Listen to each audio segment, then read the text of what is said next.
I'm going to take you back now to sort of 2019, August 2019. I noticed that there was an inversion in my nipple.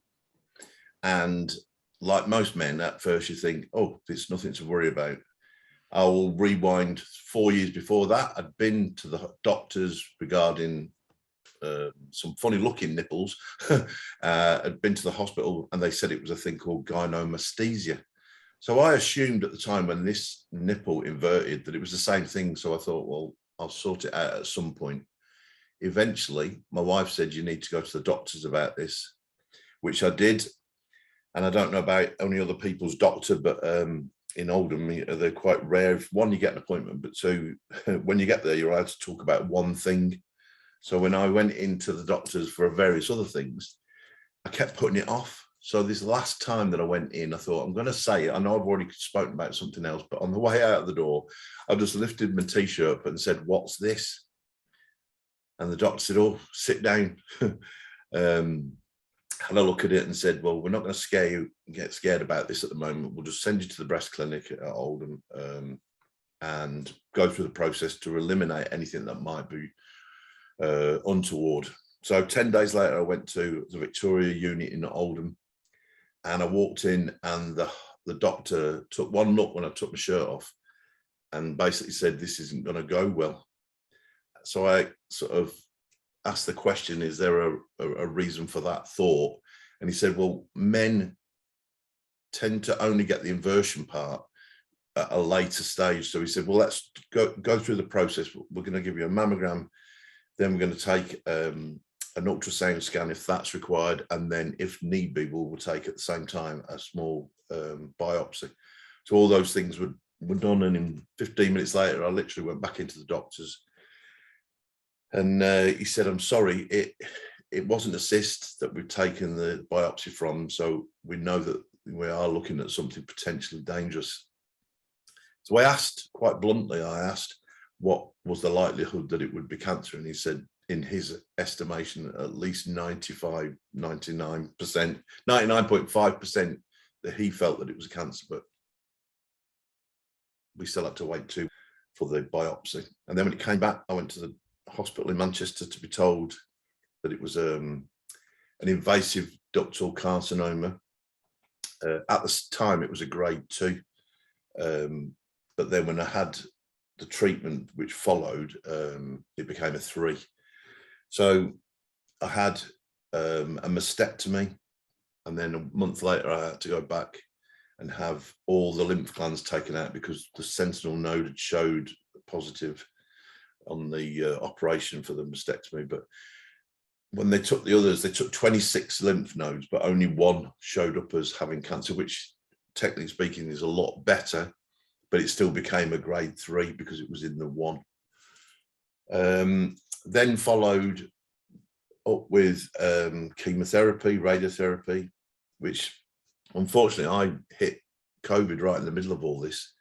So at the end of 2019, I started the chemotherapy at Christmas Day, all my hair fell out, which was a bit of a shock because we were just about to go and see the grandkids in the morning to open all the presents and everything. And I rubbed my hair and all the front of my hair fell out.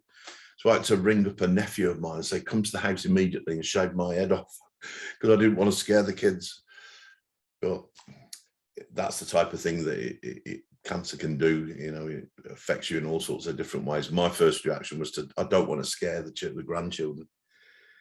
So my chemotherapy started and would have technically finished towards the end of March, early April the following year, 21. But because of COVID, the last 3 sessions of the paclitaxel that I was due to have were postponed indefinitely. They were never to return. Their answer was that I'd had 3 rounds of the E part, which I can never pronounce, and then it should have been 12 rounds of the paclitaxel. I'd already had 9, so they said that you didn't need the last 3. You'd have more risk of catching COVID than because you have to keep coming in backwards and forwards to the hospital. So to keep you safe, it's easier that we don't do it. Which at first you think to yourself, is this the right thing to do? But they're the doctor that I took their advice and said, okay. Then the radiotherapy was delayed for 6 weeks at the start. And then as a result of that, it meant that when it did open up again in the June of that year, instead of having 15 rounds of radiotherapy, I was told I was only going to get 5 rounds, but over a week. So 5 days, 1 day a week for 1 week, but 3 times the strength. I was assured that, you know, this was happening up and down the country to sort of prevent people having to go into hospital multiple times and to limit the risk of COVID infection.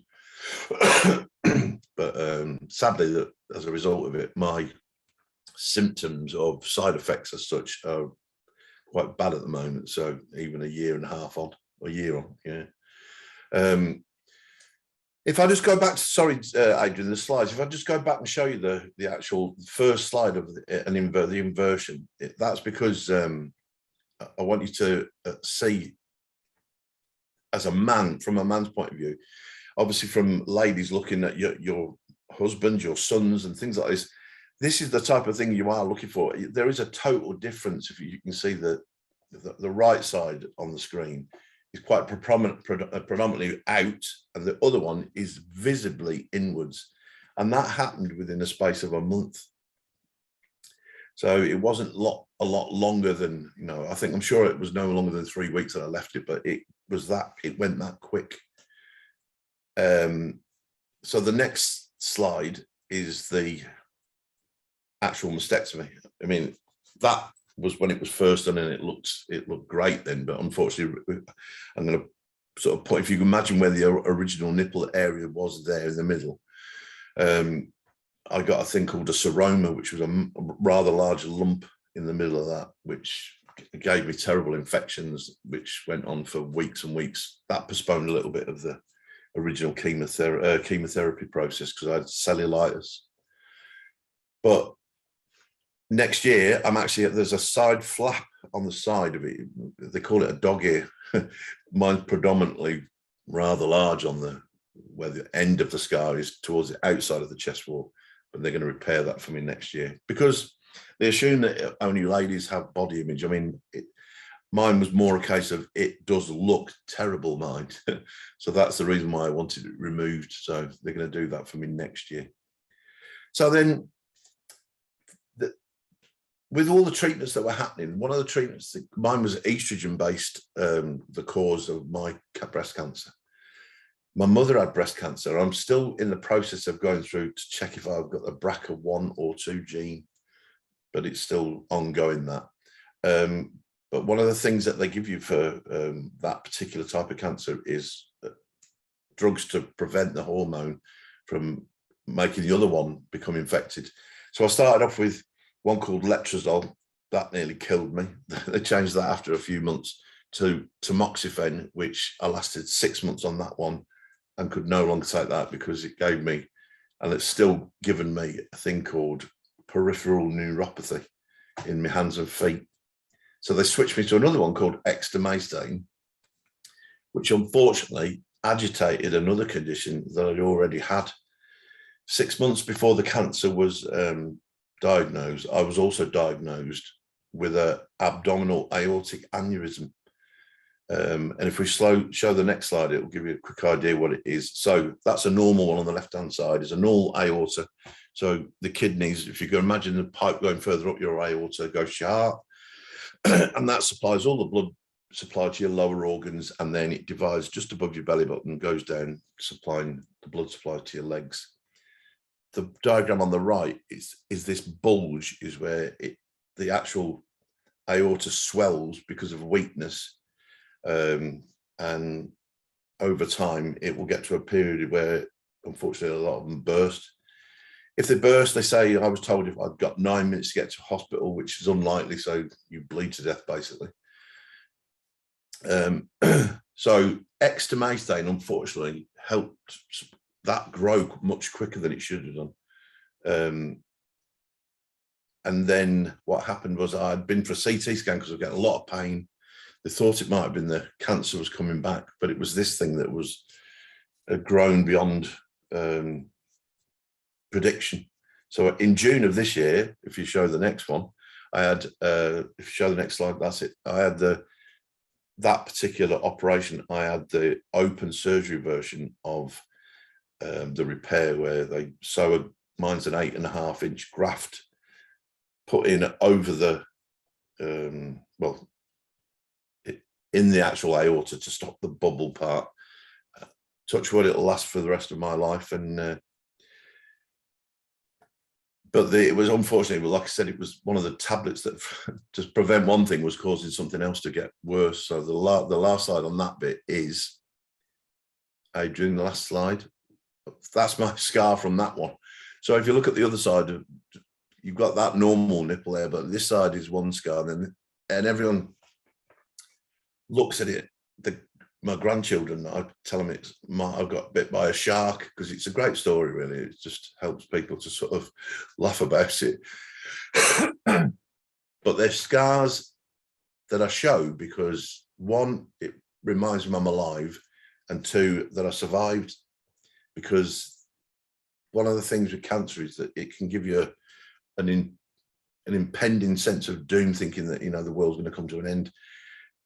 And for a lot of people, that feeling never goes away. That it's like having a gun pointed at your head, thinking that, you know, you might think you're over it today, but it's going to come back tomorrow. It's going to come back tomorrow.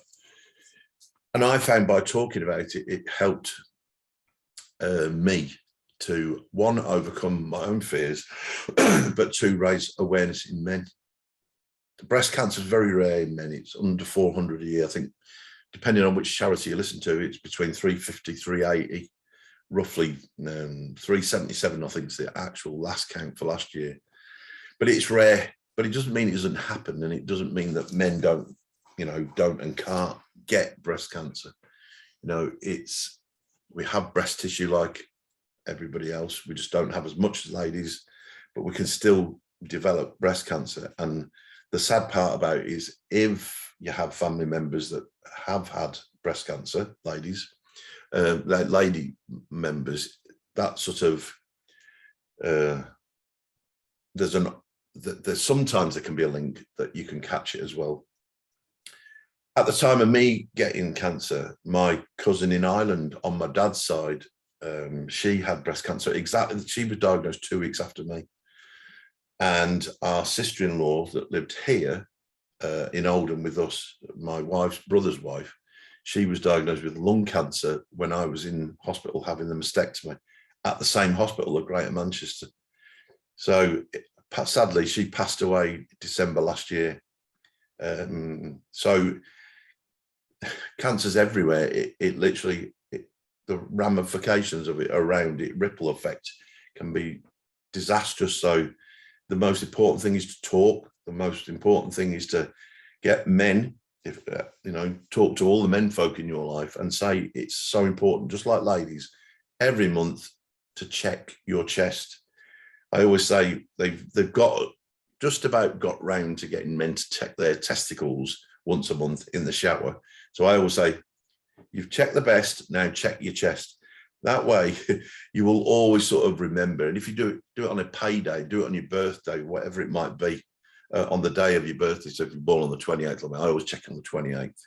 It's whatever it might be to remind men to do the same thing. And the most important thing, I think, is to actually get men to not feel embarrassed anymore about health and screening. I go back to this picture of the aneurysm. Jade, who's hiding in there, she works for Macmillan. I remember being at an event. I think Jade's Macmillan unit were also there, and I was part of a thing called Early Help at the time. And just after I'd been diagnosed with the aneurysm, my colleague said to me, "Oh, come and talk to this gent." And this man said, "What's this letter?" So he showed me a letter of he'd obviously been sent the screening process for AAAs. You get one for men when you reach 65. And they'd sent him a letter, and he said, "Oh, I'm not going to, it's a waste of time." And I explained what it was and what it could do and what it could become. And he rang there and then, rang the GP to make the appointment. And that was only because I'd told him I've got one. So don't, believe that it can't happen. the good thing about screening with that particular one, aneurysms, is that once you have the screening, if they can't find one at 65, you're not likely to have one, which is excellent. It again, hereditary. My sister has one of these, and she's had her 4 years, so she's waiting now. She's at the stage now where hers is too large for it to be left, so she's looking at the end of the year with her operation, but it won't be that one. Hers will go through her legs because she has other serious health issues that will prevent that happening. But I think the main key message for men's health in general is to make men, we're terrible. We don't go to the doctors for years on end, and then we'll go with an ingrown toenail or something ridiculous. We've got to start remembering that we matter, our lives matter, and sometimes by saying, I'm not going to do it today because I've got more important things to do. Your health is the most important thing you will ever have in this life. If you don't have good health, you can't work, you can't go and play football, you can't do all the other things that you think are important. The most important thing is your health. You've got to look after yourself. And that's me. I think I might have done over 20 minutes, but no, the only reason for the pit, don't think that's an offensive thing towards ladies. It's not. It's a way of addressing that. Especially, we've just gone through Breast Cancer Awareness Month. So every time everyone's got Facebook, every time this Facebook message would pop up about being Breast Cancer Awareness Month, I would put that one on just to remind all the people that it's not all, breast cancer is not all about ladies. We are compared to 58,000 women, we are not anomaly. We're like a blip in the ocean, but we are an existent blip. We are there, and sometimes it can be very lonely in this sort of having this cancer.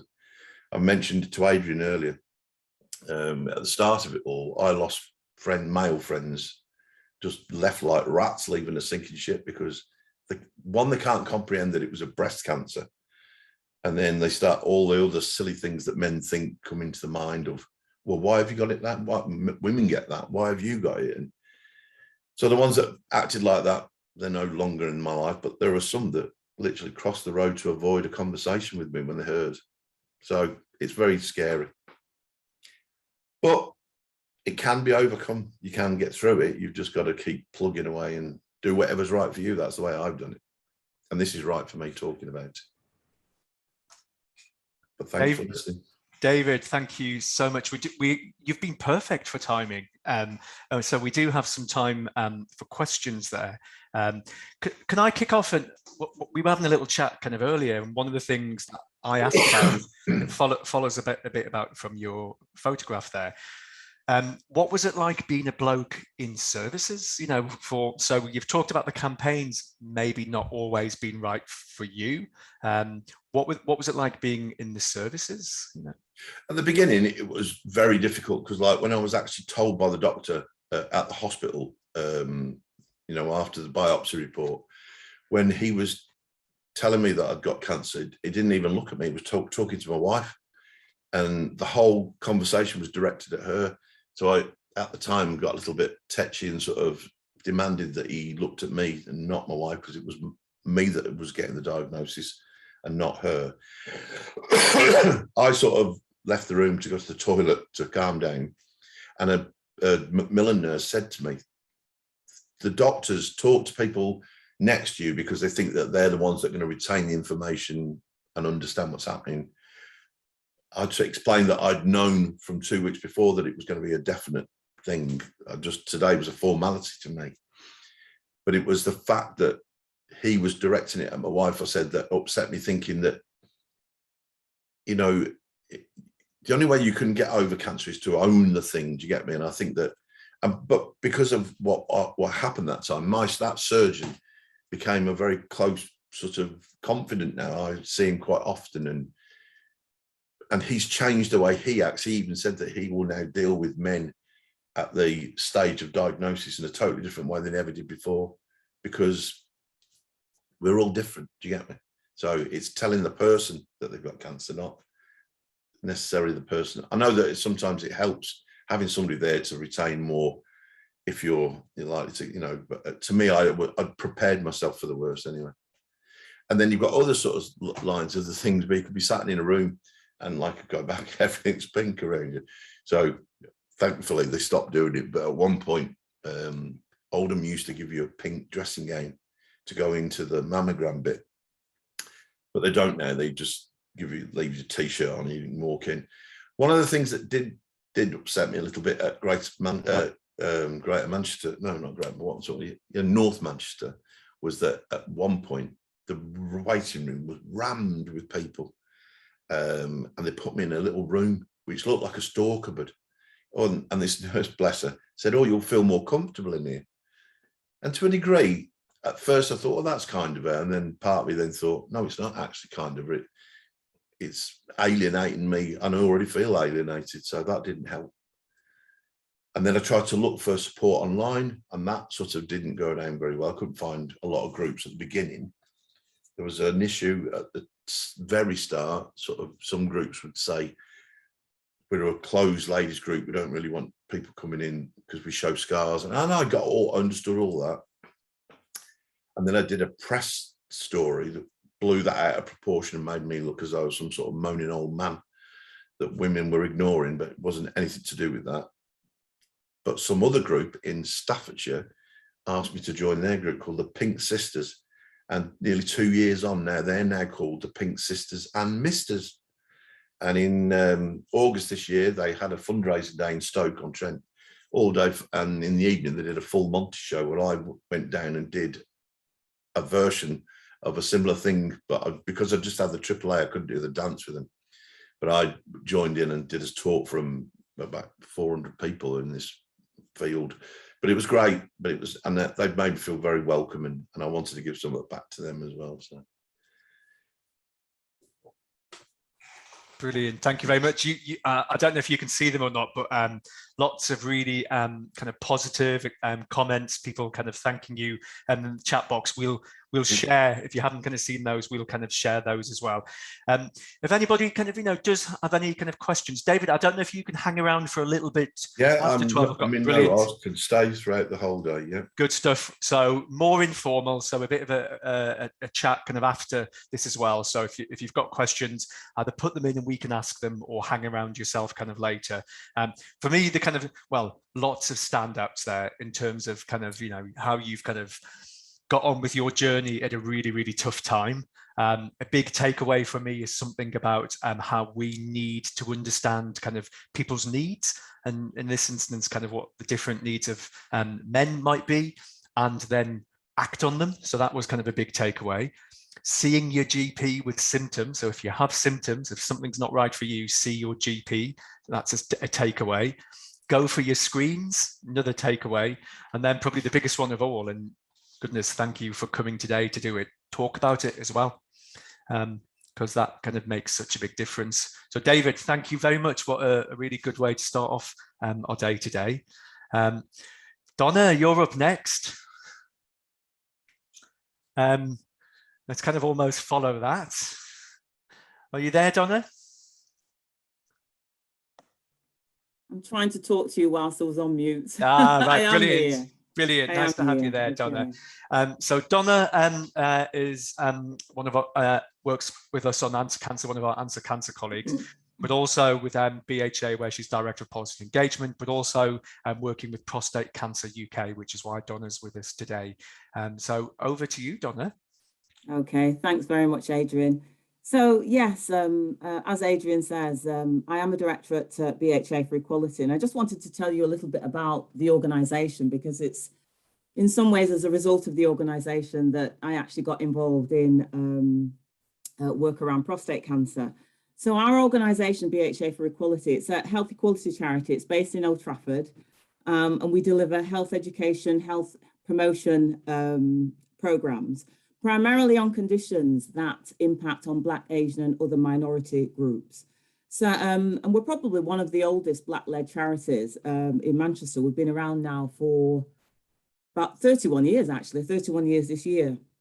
So we currently run programmes across Greater Manchester and West Yorkshire on HIV prevention and support, sexual health, TB, diabetes and cancer, because as Adrian says, we are one of the partners within the anti-cancer programme and lead on the community engagement work.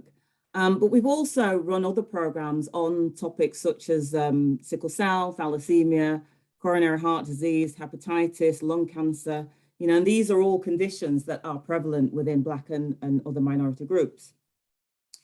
BHA's work on prostate cancer started way back in 2015. And interestingly enough, we were actually approached by Prostate Cancer UK, and many of you will have heard about Prostate Cancer UK. They're the largest UK charity that actually focuses on men's health, and their whole role is focused on prostate cancer. And Prostate Cancer UK actually approached us because they said they were looking for an organisation that was doing work with Black communities in Manchester. A lot of their work is in London and Birmingham, and quite rightly, because that's where you actually have the larger populations of Black men. But they wanted to actually develop their work on prostate cancer, and actually approached us because they knew that we had done some work on cancer generally. So they basically said to us, could you actually deliver a program for a period around 4 to 5 months, targeting Black men in Manchester, because we want them to be more aware of the signs and symptoms of prostate cancer.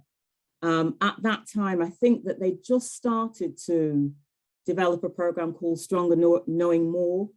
And that Stronger Knowing More program was using, key Black men who were, in the public then, celebrities, to really try and get some key messages out about prostate cancer and the fact that Black men were at higher risk.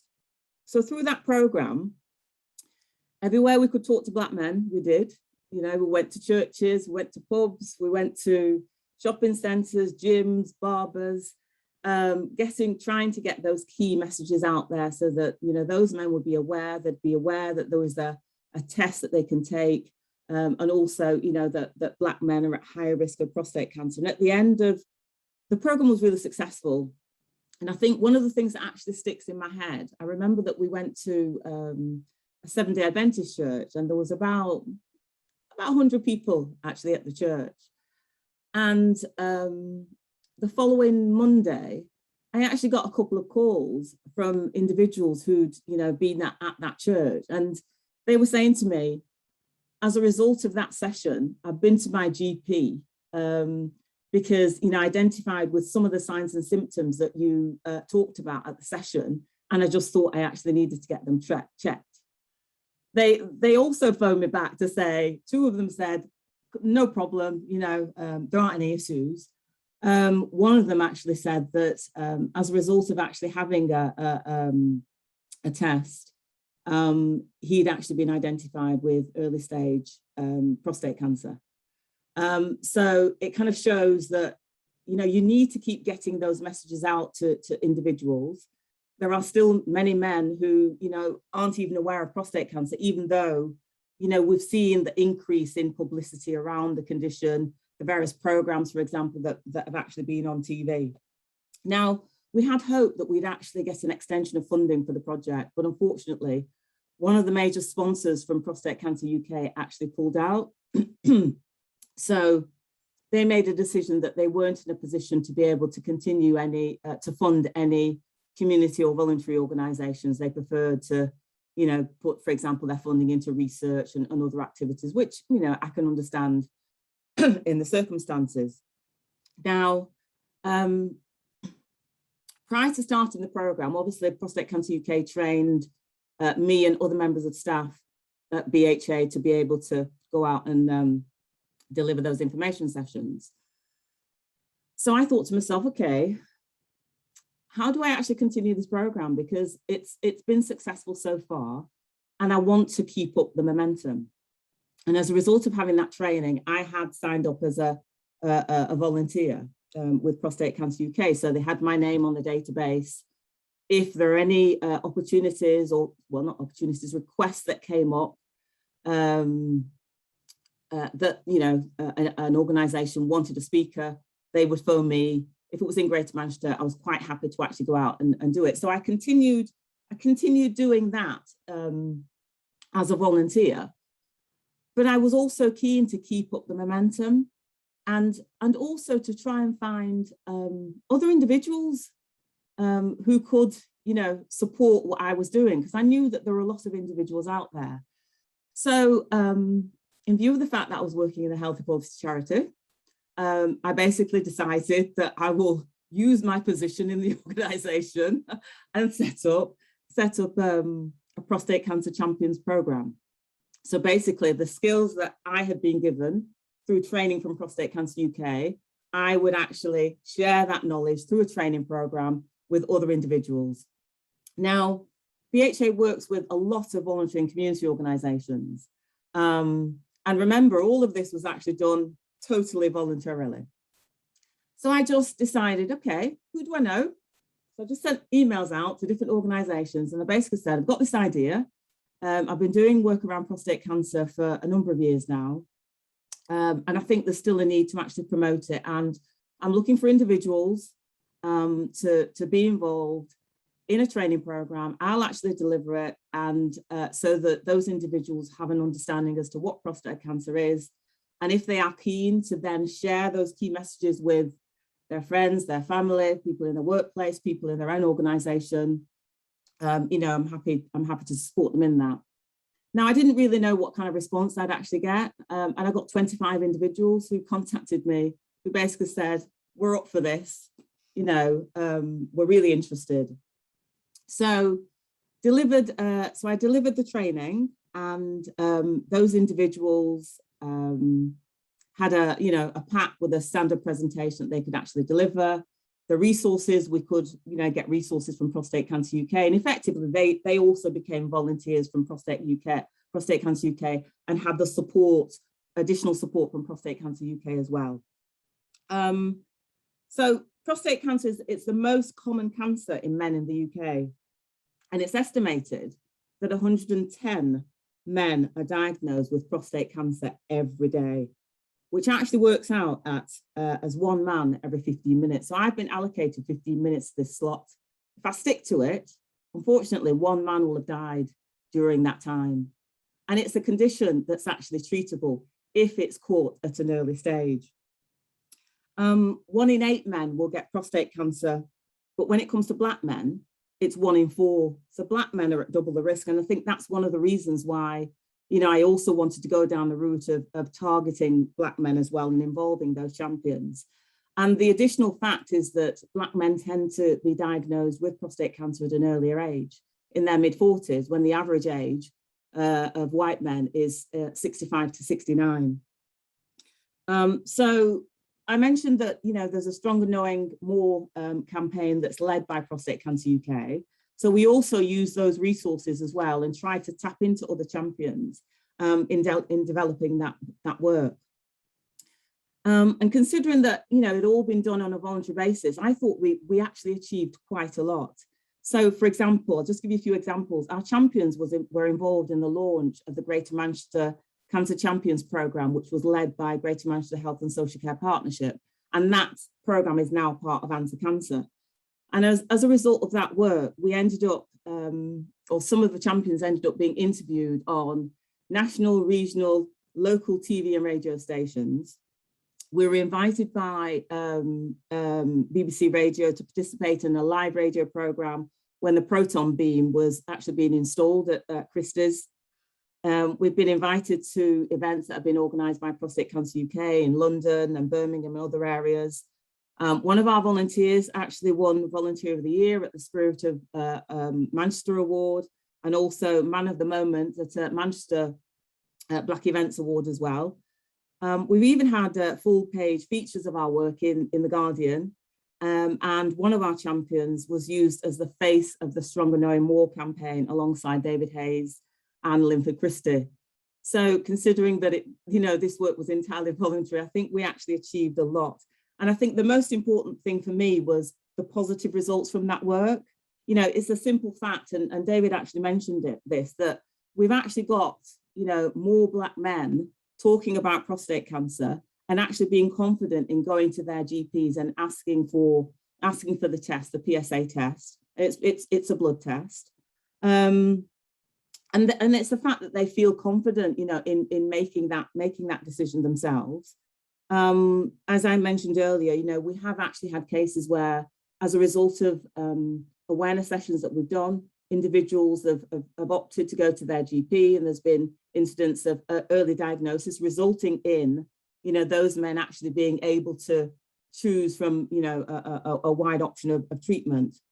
But sadly, we've also had men who have gone to their GPs and actually been diagnosed with advanced prostate cancer, even though they didn't have any symptoms.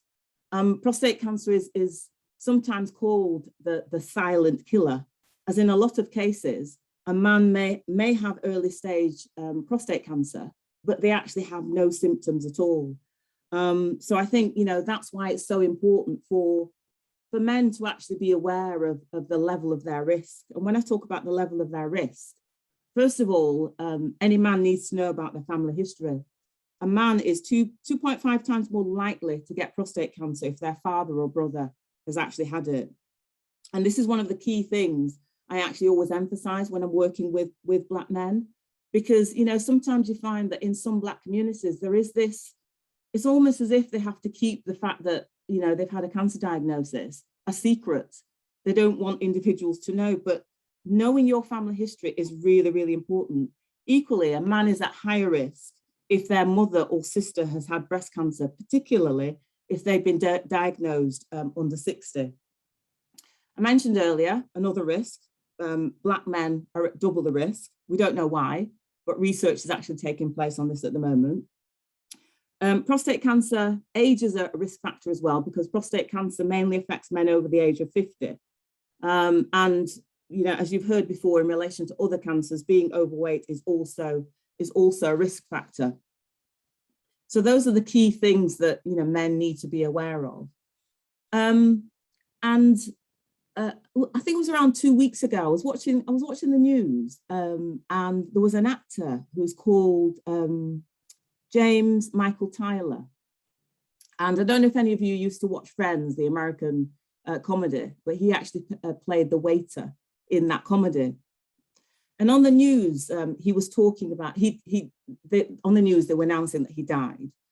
And they actually showed a video clip of him talking about his condition. And what he actually said is, if I'd known about the condition, I would have got myself checked. Now, there's no national screening program for prostate cancer, unlike breast, bowel, and cervical. So it's up to the individual, you know, to decide whether they actually take up the PSA test or not. So it's absolutely essential for all men, not just Black men, to know about the condition and to get themselves checked. Now, when I was doing the prostate cancer work, I said to my husband, you know, how come I'm going around and talking to all these Black guys, you know, and saying to them that you need to get yourselves checked, and you've not even taken up that advice, okay? And he did, you know, basically, he said, fine, you know, I'll go to my GP. And I said to him, you know, some GPs aren't aware of the fact that Black men are at higher risk. So, you know, if there are any issues with the GP, just tell him that as part of the prostate cancer management risk program, you know, you're entitled to a PSA test. But there are no issues with the GP whatsoever.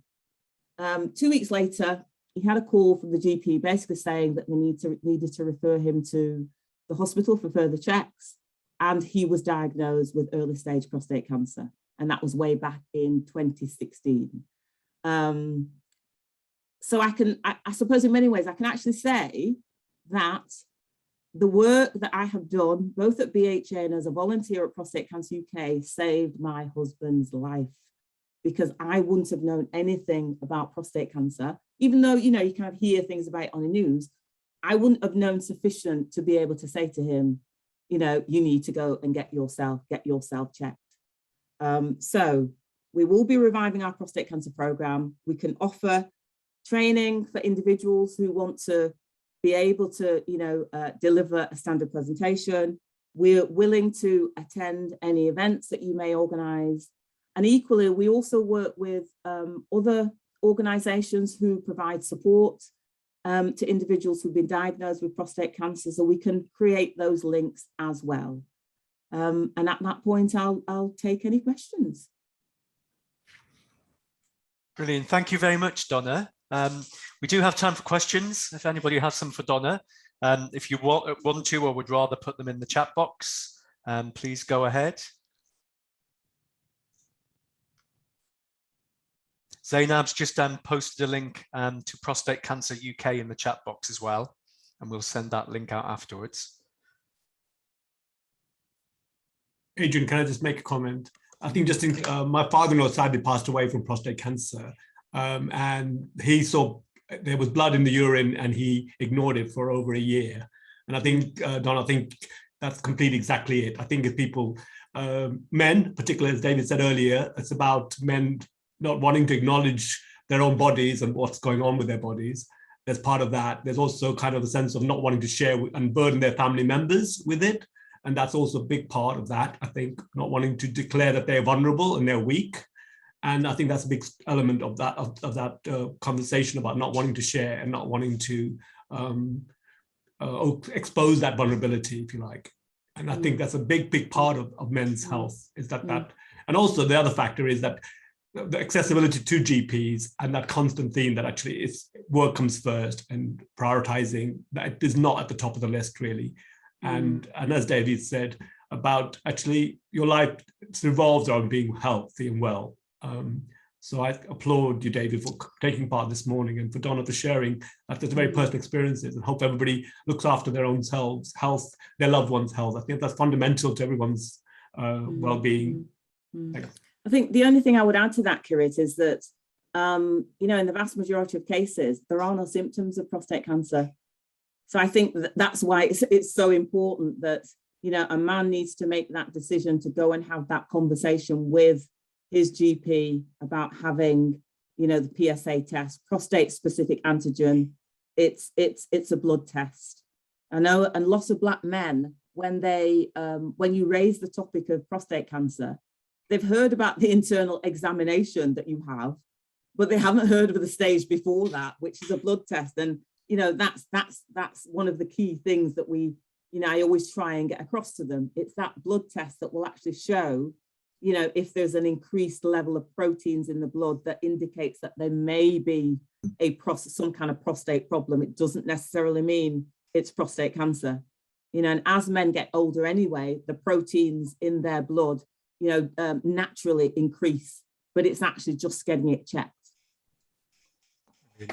Vanessa, have you got your hand up?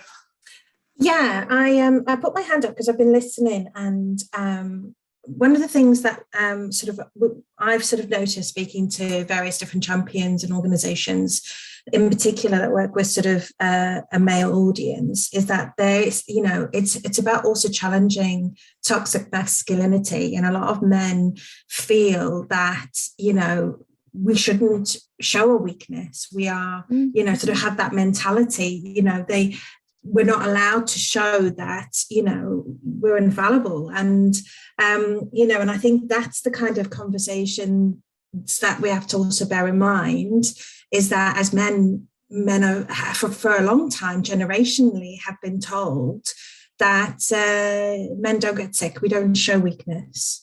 And it's, you know, and I know that not even though it is obviously, you know, a cancer stakeholders, I think the conversations can kind of go through all the different elements of men's health. And I just came up with a campaign. So if anybody would like to, an idea that I'm going to send out to all the organisational champions and lead champions, but if anybody wants to also get involved, and it's around, how do we have a conversation about men's health that will engage men? And I came up with the idea of you wouldn't, you know, you book your car in every year for an MOT. You wouldn't let your engine run out of, you know, steam. So, you know, it's about making sure that we are, at least, even if it's just at the month of November, check in for a health check, you know, but start at the top and work all the way down, because it's not just about, you know, there are a number of sort of boxes we need to be ticking, like, you know, you get on your MOT list. But yeah, so if anybody wants to kind of, yeah, Donna? The MOT idea is something that's actually well embedded into the work of Prostate Cancer UK. There's a guy called Errol who's set up his own charity down south. He actually was a motor mechanic. Had his own garage, And what he actually used to do when individuals brought their cars in for an MOT, he would also ask them if they have also had their health MOT, including, you know, having a PSA test. He actually started off as a volunteer for Prostate Cancer UK and has now, as I said, set up his own charity. So he's actually well known for taking that approach. Is that down south or up here, Donna? No, it's down south. Yeah. I can't remember which area it's from. It's from down south, but Errol is very well known in the prostate cancer community. What we'll do. He used to actually offer free MOTs to men that were reluctant to have tests as well, which was fantastic. Yeah, that's right, David. Yeah. Brilliant. What we'll try and do, we'll try and find links for people so that we can send that out in the information. Donna, brilliant. Thank you very much. You know, really brilliant examples of the need to target men, which sounds obvious, but go to men. And it was really interesting to hear that list of places you kind of did that. Be the lead. You know, there's something kind of there about it often takes one person to say, I'm going to step up and kind of do this, and a really inspirational story of that as well. And then just like David's, the need to, it starts with talking and encouraging men and others to act on symptoms, to go and get things checked out, to go for screening. So it's back to this kind of, you know, conversations around it as well. Brilliant. Continue if you've got questions, and I'll kind of continue to kind of, you know, put them in the kind of chat box as well, and we can kind of pass those on or come to them kind of later. But if I can now, to kind of stick to timing, come on to Kieran. So Kieran, are you there? I certainly am. Hi, Adrian. Hello, everybody. Brilliant. Right, we're going to be a little bit risky here, and I'm going to give Kieran remote control of his kind of slides, because he's going to get me and technology. Well, we'll see how it goes, Kieran. Again, we'll have Q&As kind of afterwards, an opportunity to put them in the kind of chat box. There's a few more slides in here that Kieran won't talk about, but we've kept them in so that they get sent to you at the end. Yeah. Right. Yeah. So, thank you, Adrian. That's all right. Hello, you should have control now, Kieran. Thank you. And thanks so much for inviting me along today. It's really, really nice to be part of your event. And cancer is something that has touched me personally in people I know in my life. So hopefully through the work I do, which is all about improving people's health and well-being, hopefully this can offer some ideas that you may be able to share in your networks. Okay, so I'm a director of Sow the City, which is a very small social enterprise that, but we like to think we do big things right across Greater Manchester, which is particularly helping urban communities to grow and live sustainably. We do this through the medium of food growing, but also things related to food growing infrastructure, which is making things out of wood, raised beds, compost heaps, benches, picnic benches, bird boxes, stools, the works, those sort of things. We're based in Moss Side. I'll tell you about that in a minute, but we measure our social impact. I'll just tell you a little bit about our work first. And in the 12 years we've been in existence, we have created the equivalent of 6.5 now football pitches of food growing space in the city. So that is fruit trees, raised beds. And I reckon probably about half of this space has been created by men who suffer from quite bad health issues. It might be anything from mental health through to being in recovery. They might be homeless, that kind of thing. So a lot of the work we do is with that kind of client group.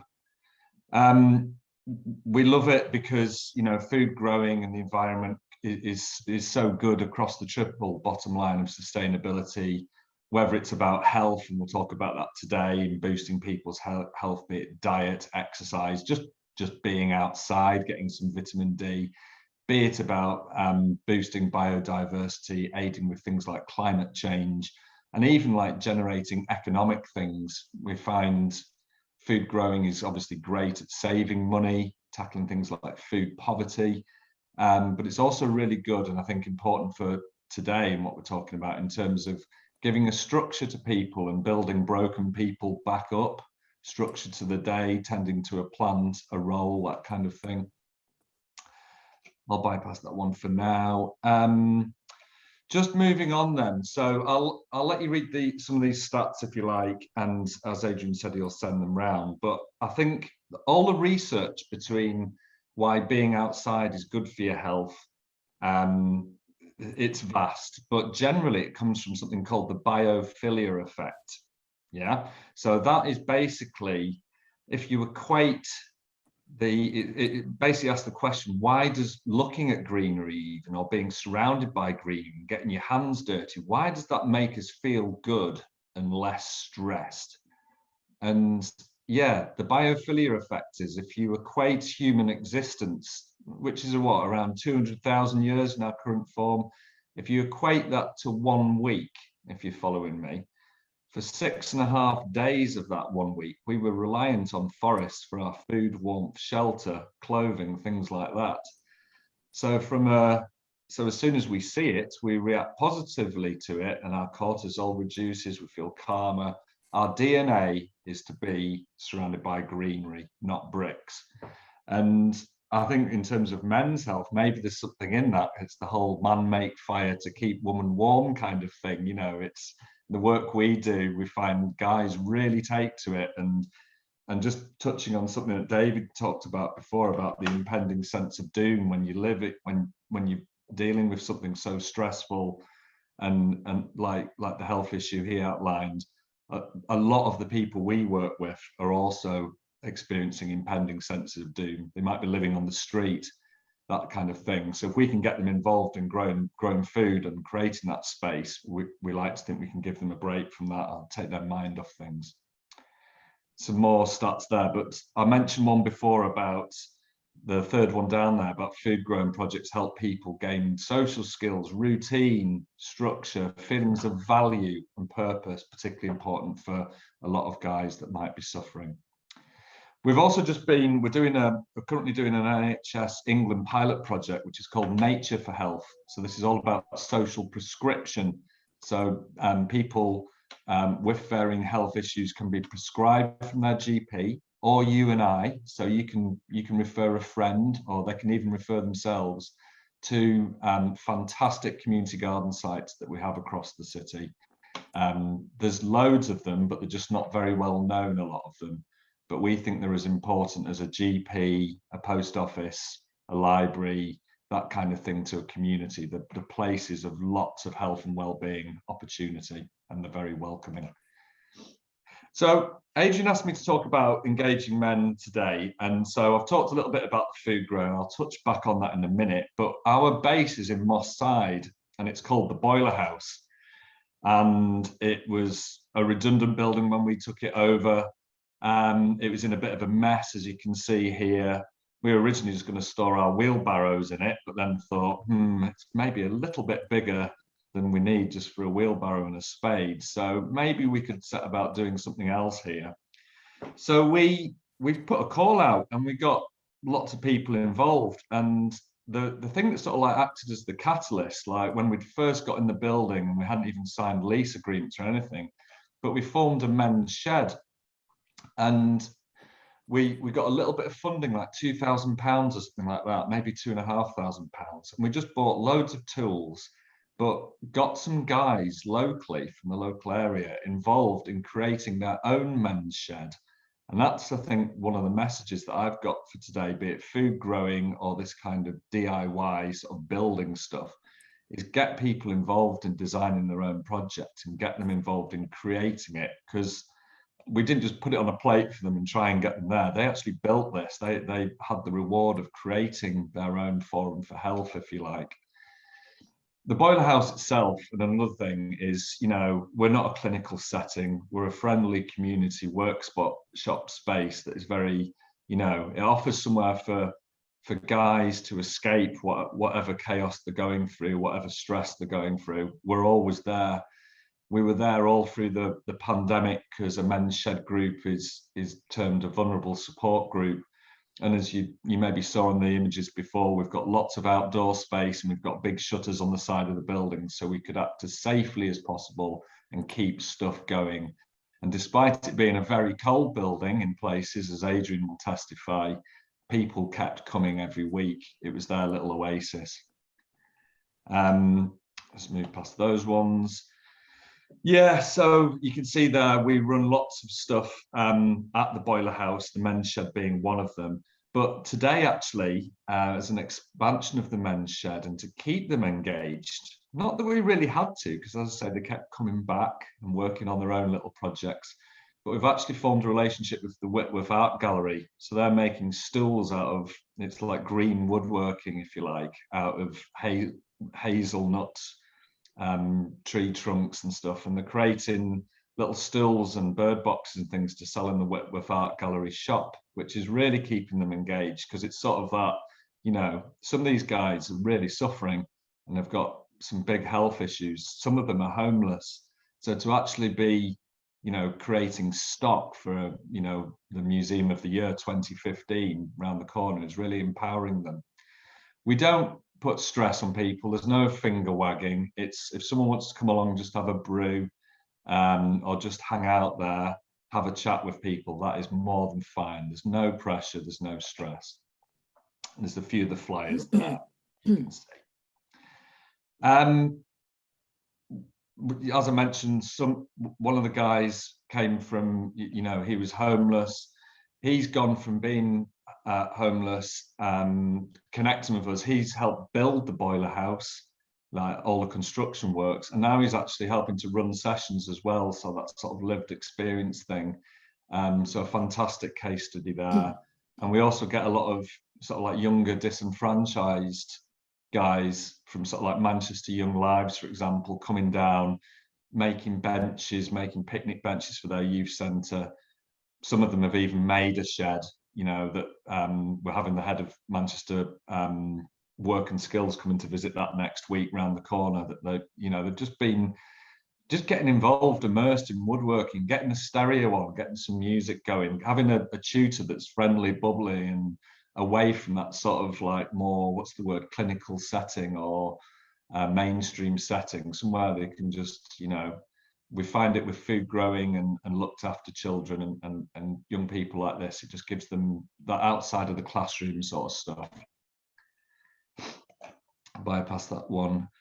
Yeah, I think I've probably mentioned a few of the things about keeping them engaged, but it is very much about, you know, not dictating, being friendly, getting them involved in, you know, projects where they can give back, because giving is one of the best things, isn't it? It's one of the 5 ways to well-being. So if they can make a picnic bench for a community centre, they feel on top of the world to have done that, real sense of achievement. Just wanted to mention as well, we also have a women's shed. So I know today is all about men's health, but just for your information, we run this every Thursday afternoon. There's an MEN article there, and that's all about empowering women to use power tools and to learn DIY and that kind of thing. So that's just, you know, I didn't want it to seem that it was purely about the guys and building. We do loads about the ladies and making stuff as well. Just very quickly before I finish, a few projects.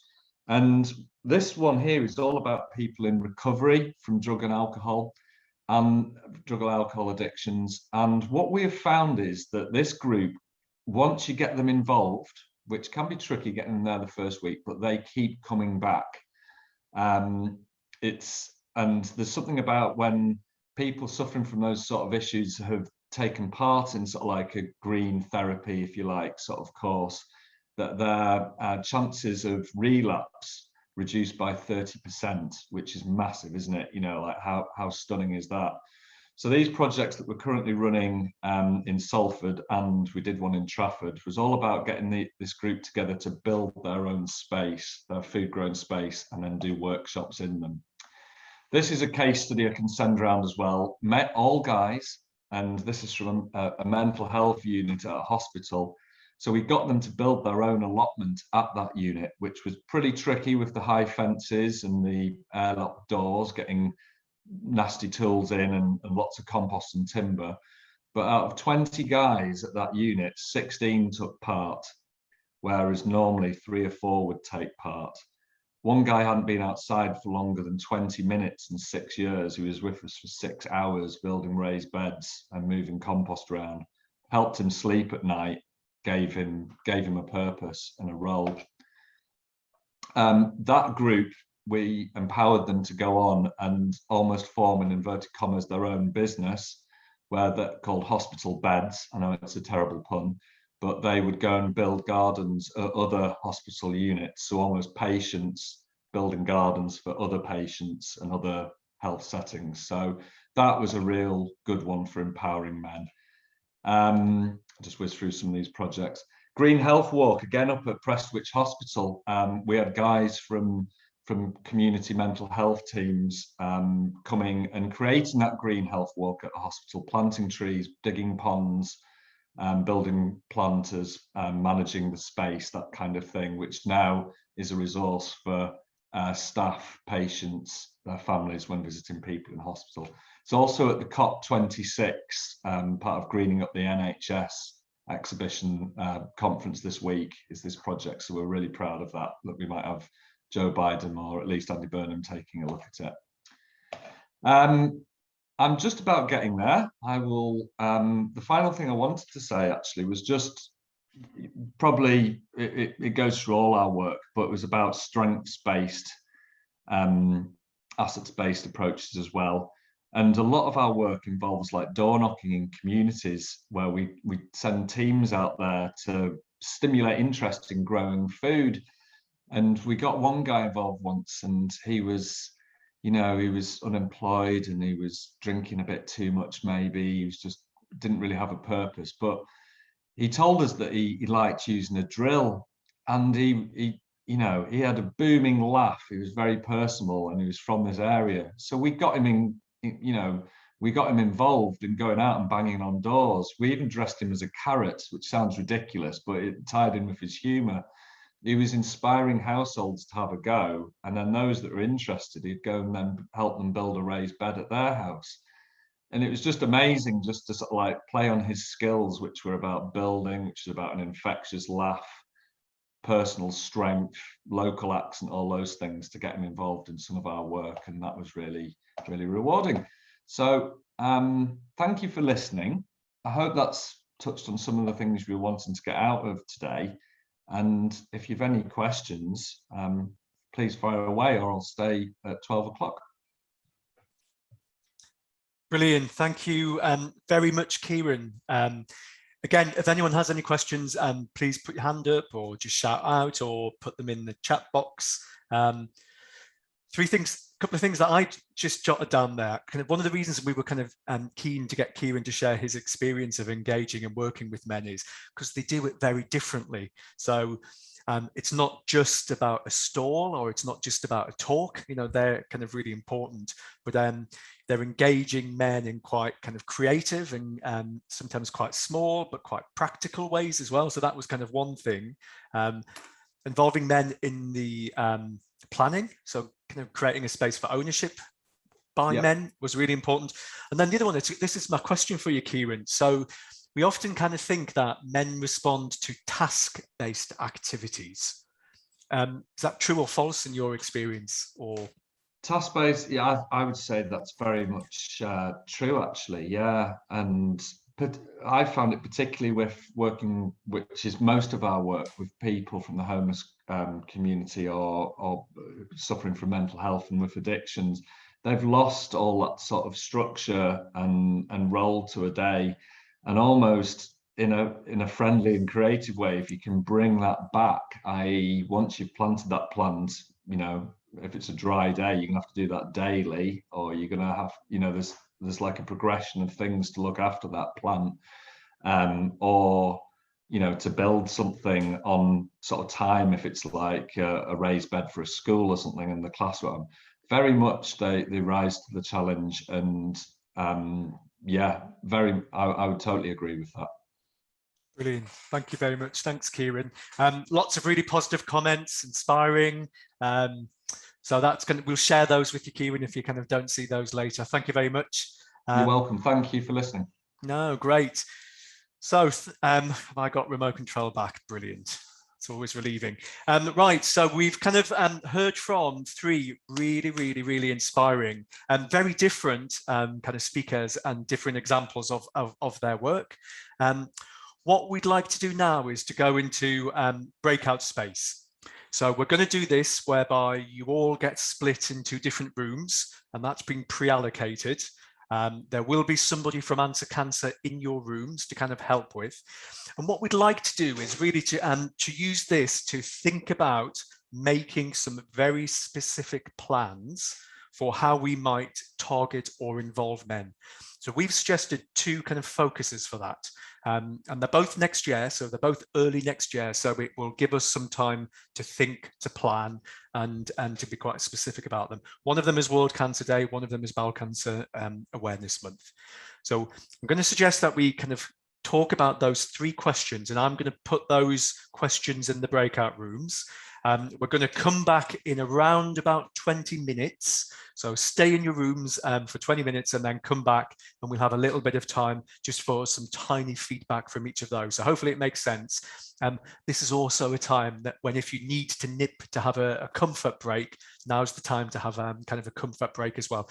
The one thing I would ask, so I know that for a lot of different reasons, some of us keep our cameras off. This is the space where it really, really helps if you turn your cameras on. So just to encourage everybody to turn your cameras on. Right, so now I'm going to enable the breakout rooms, and most of you should start to kind of whiz off. There you go.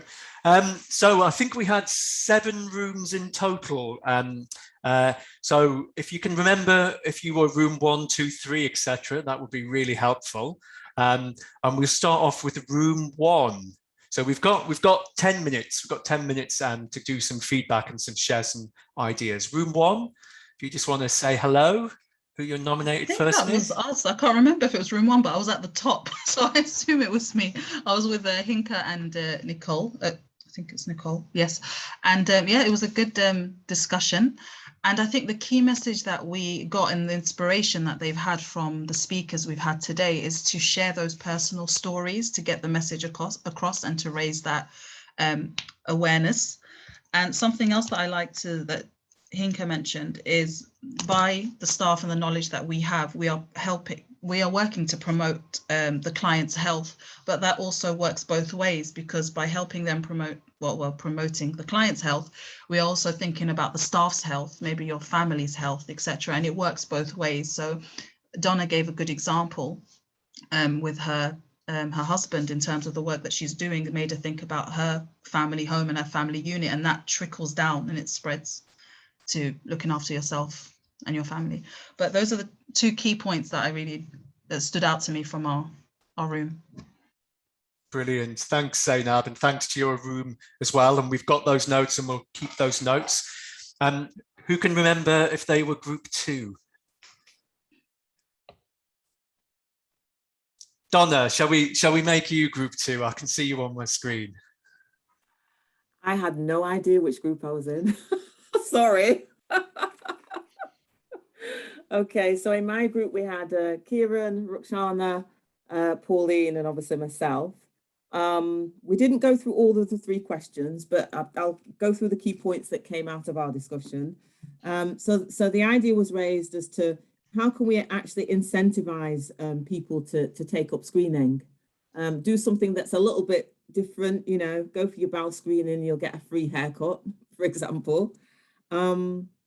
We focused on potentially doing some work around the Bowel Cancer UK, bowel cancer, around bowel cancer screening. So obviously men, and we said our target would be men. And what we would try and do, for example, is look at the possibility of targeting men in particular industries, like, for example, construction. Also learn from Prostate Cancer UK, because they actually do quite a lot with the football clubs. Potentially there's, you know, some way of doing something with local clubs that would be really good, or link it to sport in any way. Ask those local sports clubs to promote bowel cancer screening. We also talked about, you know, how you do it. It's got to be some kind of community campaign, involve things like barbershops, cafes, local radio. But one of the things that we need to consider is that not everybody speaks English. So it's, you know, how do you translate information that relates to bowel screening into other languages, because some words just cannot be translated. And what else did we say?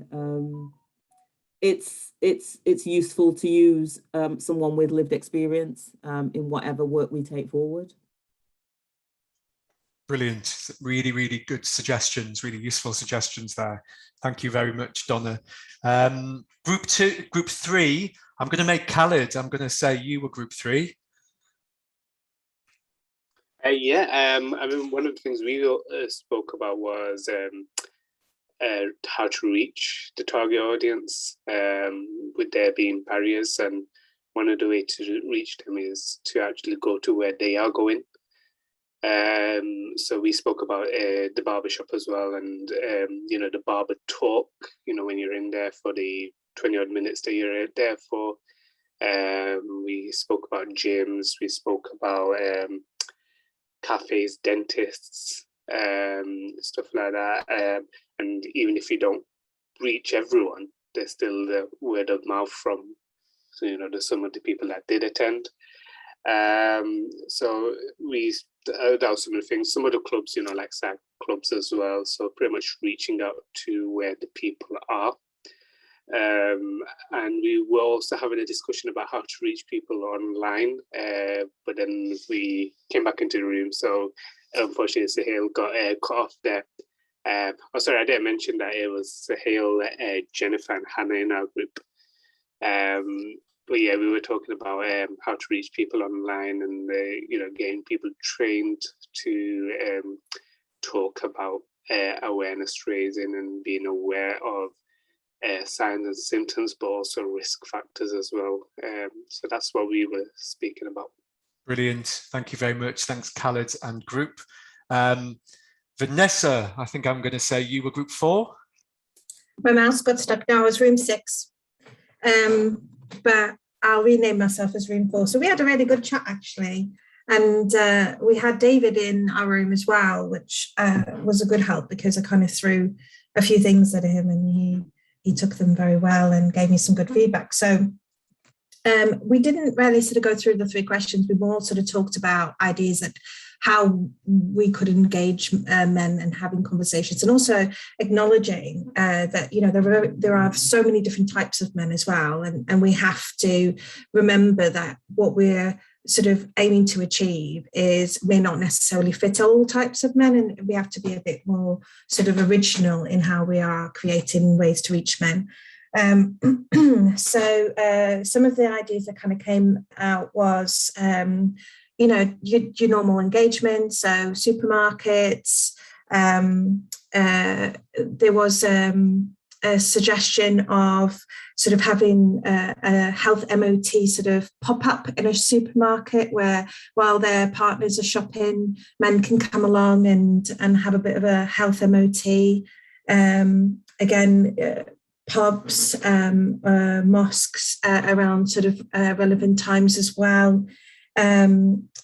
I kind of, in as sort of people were chatting, I personally thought about looking at perhaps having some sort of a presence at one of the big men's expos that happens, because the feedback kind of from David was that male-focused events, you're more likely to get men that are willing to engage in those sorts of things. If you're asking a man to go to something that's about health or to have a test, they're unlikely to go. But if you're already there and it's something that they're enjoying, they're more likely to want to join in.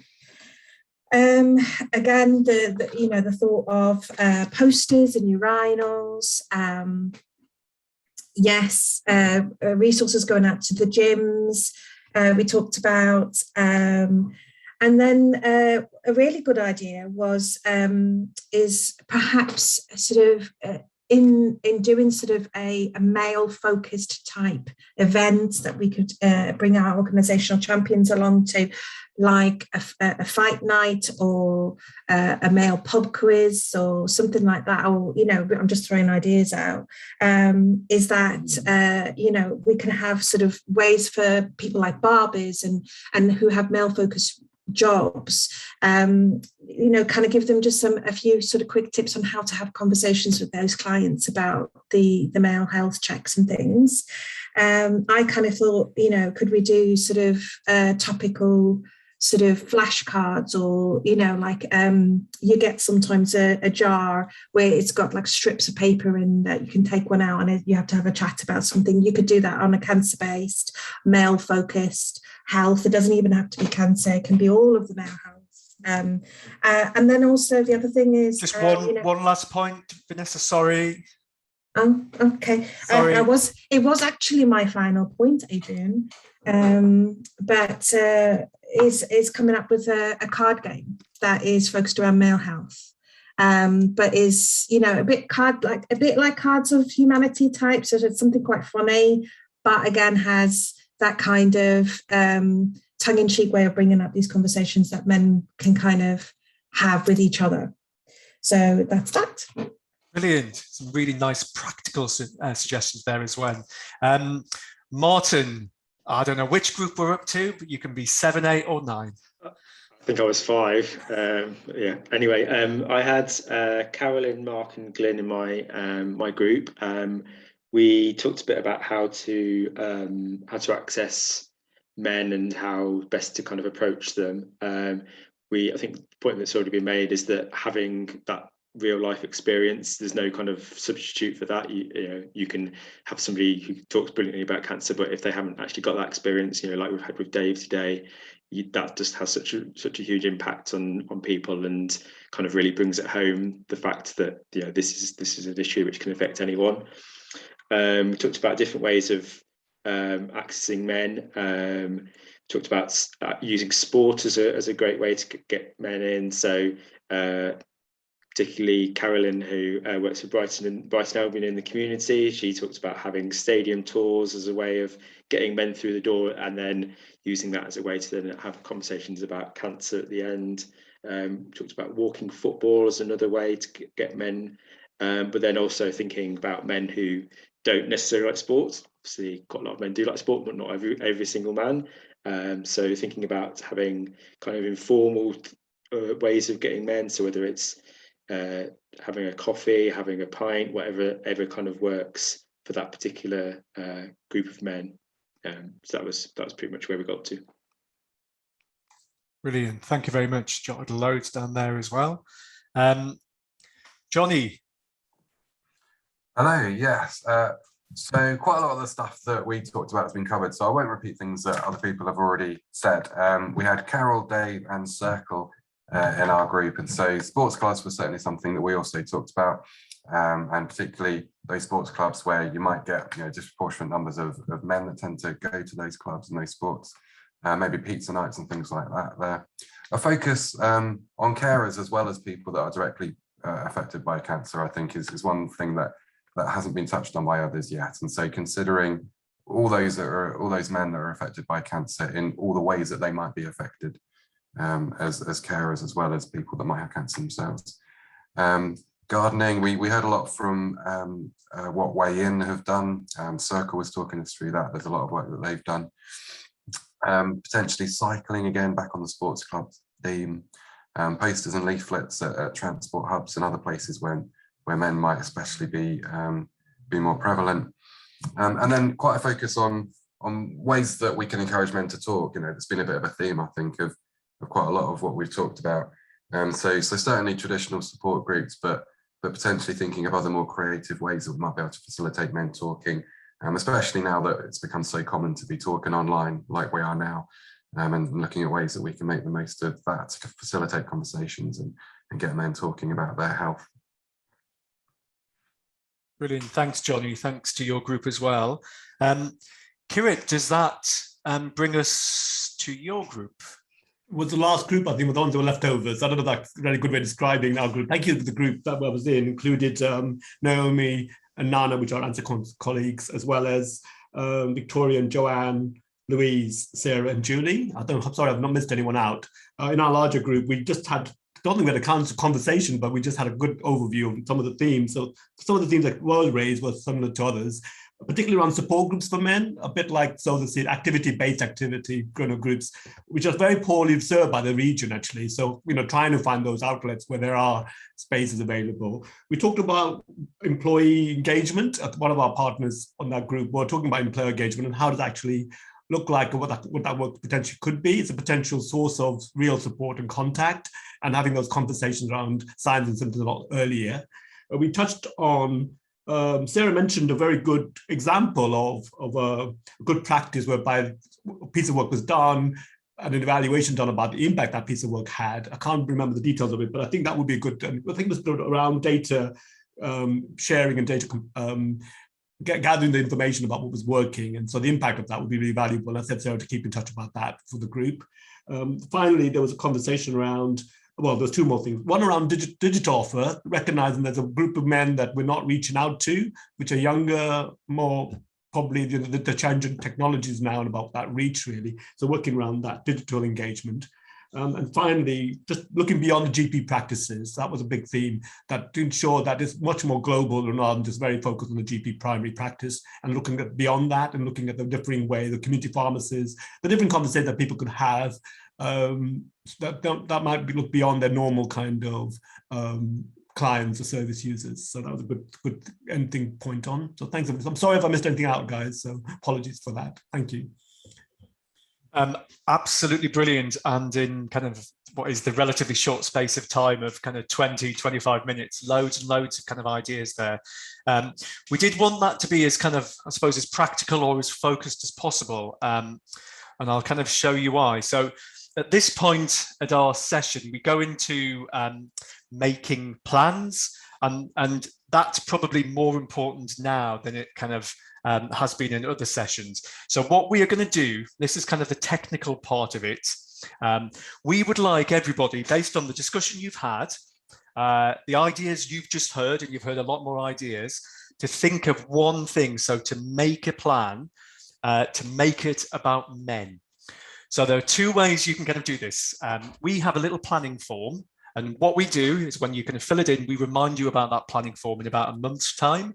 And then in 2 or 3 months' time, we kind of come back and ask you, how did you get on? So this is a really, really good way for you to think about how you're going to do something as a result of today. So it's talking about it and doing something about it. So if you've got a phone, take out your phone, point it at that QR code, and it should bring up a planning form on your phone. For those of you who are a little bit, well, if you don't have your phone or you do it in a different way, Zainab, I hope, is just about to drop into the chat box a link to take you to a planning form. There you go, it's already in there. That will open up a different window. It'll take you off this screen. You should still be able to hear us, and it'll show you the planning form. So what I'd like everyone to do now is to open up a planning form, because that makes you a little bit more likely to do it after we've finished. And we've probably got 1 or 2 minutes for you to start, just start filling it in, or maybe make a note about what your plan will be. So we've got some ideas there, just on screen. They're just some things you could do. A plan to get in touch with a key contact. So lots of people have shared their contacts today. Do you want to follow them up just to have a chat with them? Or do you want to have a chat with an Answer Cancer person? Do you want to put it on your next team meeting? Because that's a really good way to start to plan and to keep the momentum. The other thing you might want to do is find out what the data tells you about what's going on with screening in your area. So we can help you with that. So if you're interested to find out a bit more about your local picture, give us a shout at Answer Cancer. So that could be a plan. Next thing I kind of like to do as well, and I think a lot of people in the room with us already have signed up as an Answer Cancer champion. If you haven't, then we're putting another link in the chat box. It's another thing for you to click on. But when you join up as an Answer Cancer champion, you're kind of joining part of our social movement. And that means, most importantly or practically, you can get regular newsletters and e-bulletins, which will tell you about all the events, the engagement events. It'll tell you about the new resources that we've put online that give you ideas and ways and games and quizzes that you can help. So we'll kind of do that. So if you haven't already, please do sign up. And just kind of what I'd like to do is just kind of remind you kind of a couple of next steps. So we will send out all of the contacts, all of the links from today. We'll send out the slide deck as well. We'll send out a reminder about your plans. So thank you very much for starting those as well. We've suggested those two things to kind of focus on: World Cancer Day and Bowel Cancer Awareness Month. They don't have to be the only ones. You've got, Kira is a beard, December beard. Movember beard. Well, we've got Movember obviously at the moment, but we also have December beard. So December beard, yeah. Is that right, Martin? That's right, yeah, December beard. So we'll send out some links and some resource packs to that one. That's a really kind of fun, creative way about growing beards, isn't it? As a way of raising awareness around men's health. So we'll kind of send out all those resources to kind of prompt and help with your kind of creativity. Kirit, you've got a session taking place with the Dean of Manchester at the end of the month. That's right. We have, it's only for an hour. It's called Men's Hour. And the idea behind that is to have a conversation around male cancers, but also men's health.